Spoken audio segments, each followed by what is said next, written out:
Hey everybody, it's Joseph Shepard and welcome to Exposed After Dark. We're going across the ocean. We're going to a little place called Spain. And we're going to chat with Pitita. Exposed After Dark with Joseph Shepard. And tonight's special guest, Pitita. How are you doing? Hi, baby. Winner, diva moment. Well, let's stay with winner for now. Like a real diva never says she's won. Yeah, that is true. So that is true. I will never say it. No, I'm super happy to be here. Super excited. I'm so glad you are here. España is great. I absolutely love every bit of it. I think that is the most authentic Drag Race season or Drag Race international franchise. Yeah, I think we have like a very big personality character. Like our own culture is super strong to us, and you can tell that like people don't give that much of a shit to do whatever they need to do, and I like that about Spain. We are very original, I think. Yeah, and I mean not only original, but like you stand apart from Drag Race in a way of like. RuPaul has his own way of doing things, and a lot of the international franchise tried to mimic it. And I feel like España, on one hand, was very just original. It just felt like it was a different vibe. The fact that the judges, all of them, are usually artists from our own scene, that like they've been doing this for years. I think it's a very big. Like it makes a very big difference when all things happen and when everybody's like the directive team also like they are passionate for drag. Like it's not like all the franchises that happens that like some kind of TV channel gets to do that. They have no idea what's about. They've never worked with drag queens. Like they care. They really take a lot of care of us, and they think about this and they plan everything so passionately, and I know that. So I think it translates. Like it's been one of the most famous seasons. It's the first season to have an All Stars on its own, the first franchise, and we've been running around for like it was I think the fifth, sixth, I don't remember which one in order, but like the order, it was one of the first international franchises that appeared, and like EMDB it has been giving us great ratings. Yes. So it's been something sensational, and it's great to be part of it. It's great to be one of the winners. And I'm super happy to be here, like to be able to talk about this. With my bilingual English that I love to talk and I love to show off. Sorry. I mean, as you should, because the more that you show it off, the more you can potentially be in an All-Stars or something, you know? I would love that. I've already said it. Like I had, you really have a rough time in the first time you do it, because you're trying to prove everything. You have put all your work, like not only yours, like all the people that work with you. It's so many people spending time on that. And you really care to do nice. So you're just, I think, struggling and fighting. So you don't get to enjoy it. Like at least me, I didn't get to enjoy it. Like having fun in the challenges, because they are fun things to do. Like we love to do that on a club or on any show, but we are not being judged. We are not being eliminated after that if we don't, if we do worse than other ones. So like it's, I would really like to do it again because I would have fun. Like I don't have nothing to prove. I already won. I did my thing with fashion. I showed my looks. Everybody respects me on that. So I think it's like, and I won in a lot of acting challenges that I never expected to. So you learn stuff about yourself. Yeah. So I think I've proven things right now. So I would love to do it again, just to have fun, just to enjoy the real experience, because it's a gorgeous thing to do and to cherish and treasure forever. So I would love to do it again. Yeah. Just to have fun again. When did you first step your foot into drag? I did 10 years ago. I started in the gayest hotel in Barcelona. Okay. It's still running. I still work there. Actually, I'm going to Barcelona back tomorrow. And same day I arrive, I'm getting in drag again, working my hotel. I just love my own space, and it super near to my place. I just love to get on my heels and walk to the club. In this case it's like a lobby, like it's a very fancy restaurant in a luxury hotel, which is something suiting for me. I like it. And I started there in the terrace talking to tourists all the time. Like I started in English all the time. Like I started drag in English. I never did Spanish till some time later.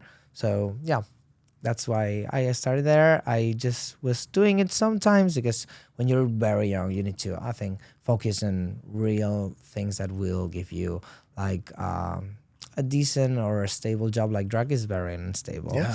And when you're 20 years old, I think it's not the choice to try. Well, for some people who is super talented, it is, and they are amazing in that. But well, not to me. Like I wanted to focus on fashion, on cinema, which is what I've been doing all this time. So I did that, but when the pandemic came, I was like, well, I heard about Drag Race Spain, and I was like, oh, bitch, I love this party, but you're gonna have to invite me. Like, I'm not losing this. Like, I've been doing this for some time, and I know there's gonna be a lot of people that appear there suddenly. Like, that's something I need to do. So I restarted focusing on my drag again, and here we are, like 3 years later only. So I was, yeah, this all happened very fast, but I'm taking it with the whole grace I can and working my ass off, preparing things, trying to evolve all the time. I'm traveling a lot, so super happy to have this chance and to exploding it. What is it like traveling now? Like you're here in the United States, True. you're meeting fans at DragCon, you're seeing a totally different, you may have thought when your season aired, like, oh, I may have some international fans, I may have this and that, but now you're meeting them in person. Like, what was that like? It's lovely. Like I got to do DragCon in London this year, and that was nice. But here in the States, it's gorgeous because there's so many Hispanic fans, like so many Latino fans, and I love that because they have had only España and Mexico now as like in Spanish talking. Like we all watch the English seasons obviously, but like we have been the only ones for the whole Latin America, which is a lot of countries, a lot of people, and they are super passionate about drag. That's something I love. And I got to meet like a lot of them that like came like with their own story, with their families. Like it's gorgeous just to see all the love you create and all the people you inspire, and all the people is like nervous to talk with you and smiling and having a better day just because of they met you. Like that means a lot. Like I always say, we all work, but not everyone gets clapping in the end of the day. That's true. And we do. And that's something very special. And we have to really feel privileged about that because it's something that nobody gets to experience every day, and every single time we get on drag, there's people who's going to come show us love. We're going to do something probably that inspire people, so it's just a blessing if you take it that way and you work with that. Like I think it's very, very special. So the first winner of España, Miss Carmen Ferrara, Yes, love her. she said that she never watched a season of Drag Race. True. Did you watch a season of Drag Race? I did. I've been watching Drag Race. Yeah, I think since I was started like 10 years ago, Yeah. there was already Drag Race. I'm 29. I can't do it at all. Like, what can I do? I was young. But yeah, like I started, I think it was season 4, season 5. Okay. That was airing. And what was the question? I just remembered. I was just talking about you watching Drag Race before you got on. Yeah. I've been watching the whole time. Like now that I work that much, I don't get to see all of the franchises because don't have the time. And you don't see it the same way. Like you see it in the first time. Like when you're a fan, it's like, oh my God, it has to be so special to be there. They're having so much fun. It looks so cute. But when you're there, I know, like you know that moment everyone is like, ha ha, it's 9 o'clock in the morning. Everybody's tired. Nobody has any energy to do any of those things. But we're like, okay, let's make TV. Like it has to be like that. Well, like we're doing that, of course. But like some moments, you know that they're not like 100% genuine. But it's okay. Like it's just the tiny part. Like most of what you watch is hours and hours of work. Yeah. And we do it. Like it's real. Like I always explain, like there's some things like people never get to see. A lot of them. Like a musical, for example, we had to record our musical 8 times. Like 8 times is a lot of times. Like you record that and you get to have a beautiful final project in the end, but like nobody gets to 8 see times, that. yeah. Like That's a lot. That there's people that in those 8 times they did amazing every single time. There's people who only had one good time. Like, and that takes into consideration when judging and when having a winner. Like I explained that because I won my musical and it was like kind of controversial because of the people was like, she didn't do that well, and I was like, okay, I did well, but there's more things like I'm explaining right now to take into consideration. And that happens. Like not everyone gets to see that, but it is the truth. Speaking of the truth, Tell me. did you, Yes. when you were younger, did you ever have like slumber parties, sleepovers? Did you do that stuff, or is that a no? I would have loved to, but truthfully, I didn't have much friends back then. Okay. Sad story. So I didn't have the chance. No, a slumber parties was something that was organized around me. I was never invited. And right now that I think about that, I was actually okay not being invited to those environments. I was the same way. I was never invited, and looking back on it, I'm I think like, we did all right. Yeah, Yeah. I'm like, We learned maybe a little we more were in our cooler. homes. We were the cool kids. Yeah, That's we what we thought say. we were not, but in the end, when all these years happened, we realized that the weird things are the best ones, babes. Yes, all the time. Sorry. So since this show is called Exposed After Dark, Yes. what is your favorite thing to do after dark?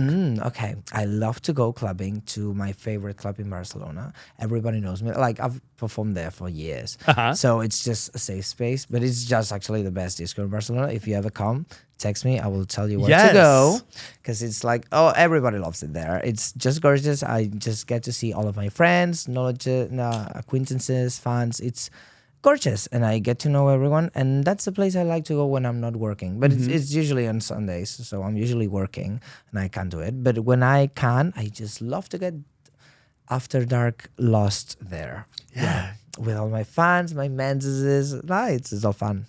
I love that.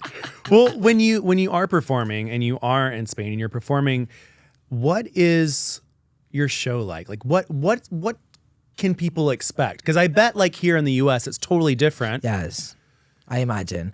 I usually am myself, and myself is just looking to a beautiful, gorgeous woman with a gorgeous dress that you're gonna be watching and staring for the whole time, saying, "Oh, how can she move with that waist?" That's what I want you to think. First thing of all, it's usually mixed with lip syncs, a lot of monologue, a lot of talking about.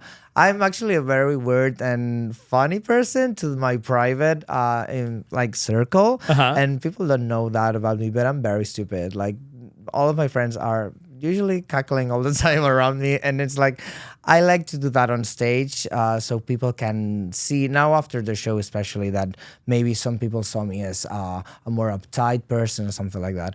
I like to show people that I'm actually a clown. Yeah. And I just like to that. I don't look like one, but that's the funny part. Like I usually do like very, I don't know, ugly faces lip syncs or joke lip syncs. Like I could do like many unexpected things. I usually never do what everybody's doing. What everybody's doing, I just go. You're like, away. no, you're like, I want to come up with something original. I usually avoid it. Yeah. So it's always something unexpected, but you see someone passionate about what they do, and now that I have the platform, I get to talk about many other things because I've experienced way more. Oh, yeah. And it's gorgeous to get your audience to know that. Well, we're going to take a break. When we get back, are you ready to spin the bottle? I am. I love that game. Exposed after dark with Joseph Shepard. Do you know what my favorite thing to do after dark is? Sex. I said it. And now that I got you thinking about it, now that I got your attention, let's talk about Freddie, the #1 rated and most inclusive PrEP clinic. PrEP is a pill that you take daily, and it reduces your risk of acquiring HIV. With Freddie, you can get your PrEP prescribed online, get it delivered to your door. It is discreet, so you don't have to worry about any of that. And it's also free for over 90% of Freddie patients. With 100% virtual consultations, you get your PrEP prescribed online and delivered to your door discreetly. I mean, what more can you ask for? Freddie even offers DoxyPep, which can be used to enhance STI prevention. So get started with Freddie's 1-minute PrEP questionnaire at gofreddie.com. That's GOFREDDIE.com. to see if prep is right for you. And let's get back to the show, and you can think about what I'm doing after dark. Exposed after dark with Joseph Shepard. We're back. I'm Joseph Shepard. I'm here with Pitita. She's about to spin this bottle. Are you ready? I am ready. I have long nails, so I don't know if I can do it, but I hope. Ooh, who is on your nail? Wait, who's the middle one? Oh, okay, it's me. I have to show this. A fan did this for me, and I was just keeping it for a special moment. I think that's the day. So thank you, my beautiful fan. No, it's me in the promo we did for the tour. That's so cool. It's so close. You watch the show Close? You remember? Oh yes, Chloe. Yeah. It's my obsession. Like now that I'm in the States, I'm just watching, like imagining scenes from there everywhere. I just love it. Love it. Love it. Okay, so this makes a lot of sense with that too. Let's play with that. Okay. Okay. Oh, it's super easy. Yeah. It's out to my, it's like, okay. Let's spin the bottle and see what happens here. Oh, no.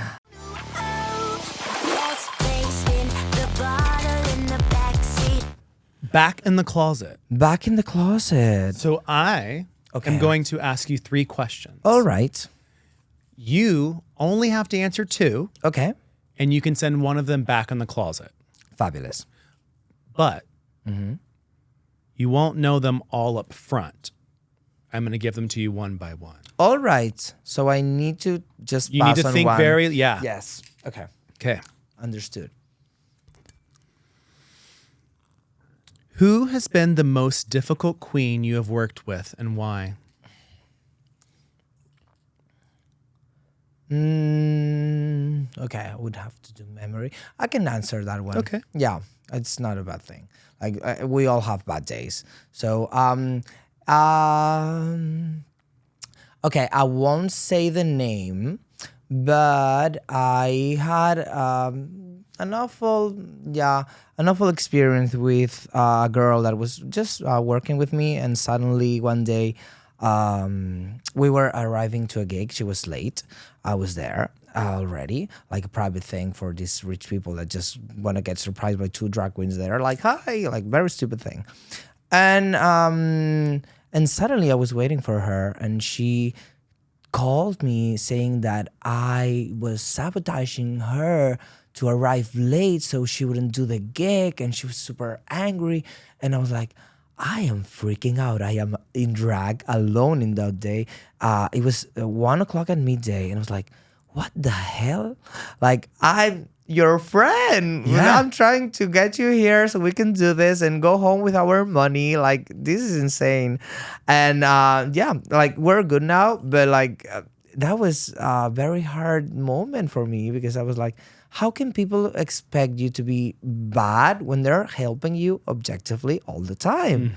Like, I'm really amazed. But well, she has her own things, I guess. And yeah, that's it. But yeah, that was a bad moment.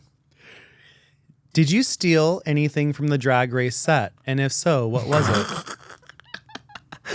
I did. It was, okay.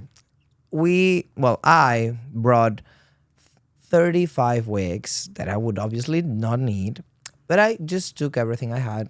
You never know what can you need, so I just took them all. And when we were packing back, I may have taken a couple of heads for the wigs, because I didn't have enough. I couldn't carry them because they are very limited with the luggage you take, you know that. And that's like the hardest part I had to go through for Drag Race. I was like, I'm good with all the contract. And my only problem is this horrible limited storage. I was like, okay, you didn't watch the season, but I wore like a very, very big feather made of like a lot of feathers, and it was like 3 meters tall, which is, I don't know how much yards, but like very big thing, like way bigger than me. It was humongous on you. So I could not pack that. And I was like, do you want me to do a very ridiculous, horrible feather so I can pack it? Or I can do the beautiful thing that I want to do?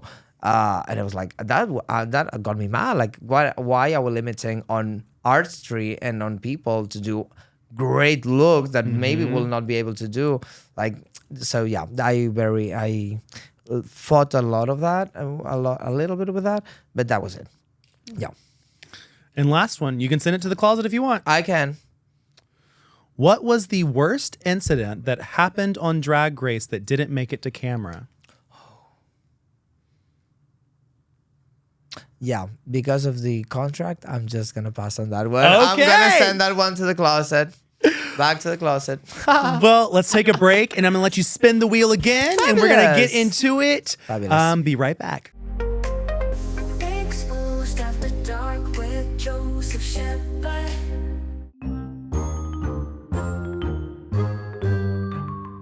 Hello, my name is Hot Simone, and my 3 statements for 2 lies and a truth last week were: I did my own dental work prior to Drag Race, I hooked up with one of my Drag Race castmates, or I got my lips plumped prior to the season. And you know what the truth is? Because I know. I actually did my own dental work prior to filming Drag Race Down Under, in which I filed down my own teeth to make them straighter for the cameras. And I wish that was a lie, but that's the actual truth. Glamour. Exposed after dark with Joseph Shepard. We are back. I'm Joseph Shepard. I'm here with Pitita, and she's about to spin the wheel again. You ready? Yes, I am. Let's go. I love games. Ooh. Let's place in the bottle in the backseat. It's hole in the bowl. Hole in the ball. I love holes. Me too. Yeah, I guess. I've holes are seen great. you on circuit. I on grinder. So I have a bowl here, and you're gonna draw 3 questions from it, and you will answer them. Fabulous. Let's go. Let's go. Okay. Red. Love red. Always yes with red. Which drag queen do you think is the most overrated? Okay. I don't think anybody is like overrated, like from the Drag Race girls at least, because we all have our fans. Maybe some have more, maybe some have less. Like it's sometimes depending on territory, but I'm gonna say someone from my season, and it was the first eliminated. She's called Maria Dilia. She's from Venezuela, and she is one of the best actresses I've ever seen. And I'm so happy that I got to work with her. And I really think, well, if we have to call overrated someone, let's just give it to the one that got to show at least the fewest. And she did. But I think she has one of the most beautiful potentials in the world. So, yeah, we'll give that to her. Okay. Yeah. Next She's incredible. Okay, I will go to the other red one. It just matches. Did you ever do something a producer told you to do what you didn't want to do? Okay. We all know we have to do some television at some points. And you know, all these mirror conversations that are so deep and so gorgeous. Well, sometimes they are not like genuinely chosen. So I think this one is like actually very funny because it was very famous to me. I had a conversation with Visa where she was telling me about her father that passed away, but that was mistreating her mom also. So it was like a very hard story. And we were obviously rushing.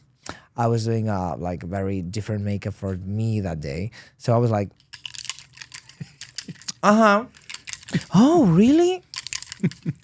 Oh, wow. And that, oh, wow, like stayed as a meme for many, many people. So I think I will give that. Yeah, that maybe that was not the moment for me to listen to all of that. I was not 100% focused. Like I was listening, obviously, because I was working and I know how to do these things, at least now.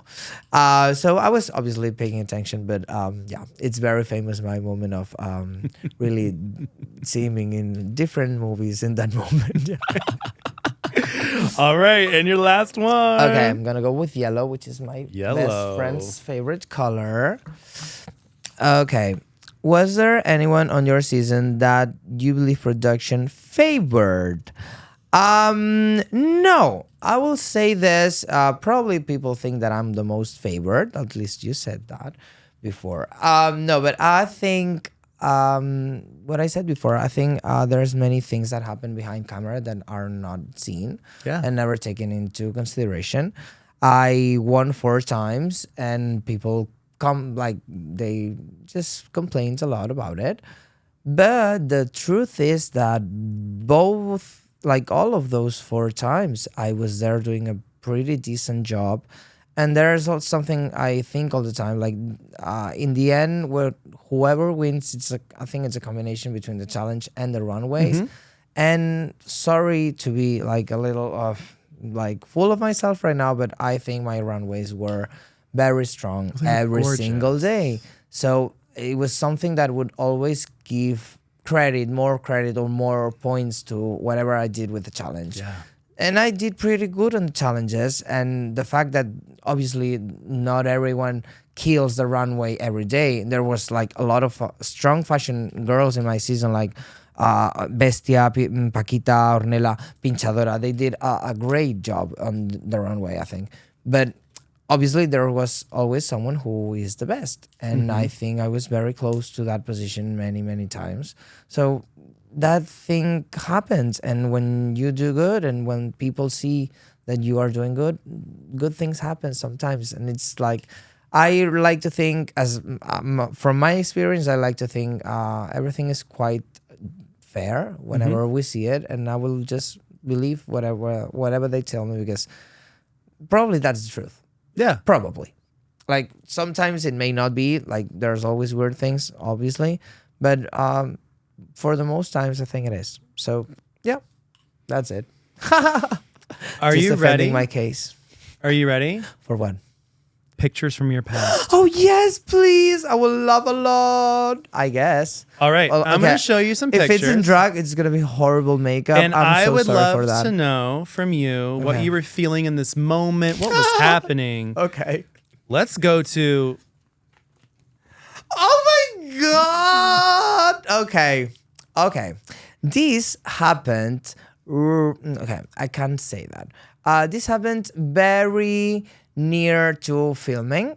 After filming. So it was. I know everybody knew that I was on Drag Race because the rumors are there. We cannot do anything about it.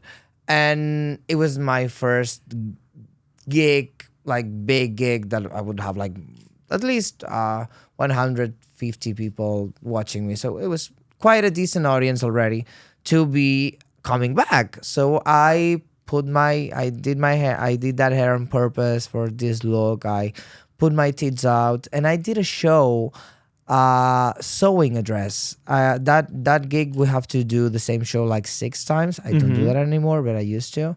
And I did that 6 times with this absolutely uncomfortable outfit. Very big boobs, very big hips, long sleeve, tight hair. It was not easy. And I did sew 6 dresses, put them on in the show every single time I did that. So this day I worked as a motherfucker. I did work a lot. But yeah, I had something to prove. Wow. You really went deep with that one. Oh my God. Okay. I was, as I told you before, after the pandemic, I was I need to come back. I've had my hair long for a long time. Now I just cut it off because I couldn't take it anymore. But yeah, that's me initiating Pitita with my own hair, horrible makeup. But I am looking better now. You can all comment on that. Yeah, because no, it's been a topic, and I understand. I saw the same things, but here, yeah, I'm just trying to do it right. But first day, this was to open my Instagram again. I rented the studio. I had 15 people working there. For the first day as Pitita, I was already organizing a whole production. I look horrible, I know, but the effort behind it. It was really remarkable. Yes, for a first day in drag again, it was very good. Plato. Let's talk about this infamous moment. Oh, okay. I actually like this moment a lot. I actually like it because I see myself just being myself. I'm okay, this has nothing to do with me right now. You're pissed because you're going home, and she did. So yeah, it was her own moment to just be there and be, I don't know, the main focus on the conversation. And what I think it happened is that you get to go to the biggest baby in the park whenever you need to stand out, I guess. And as I was the one in the conversation, like that time I had my third win. Nobody was expecting me. Like it was the Rusical, as I told you before.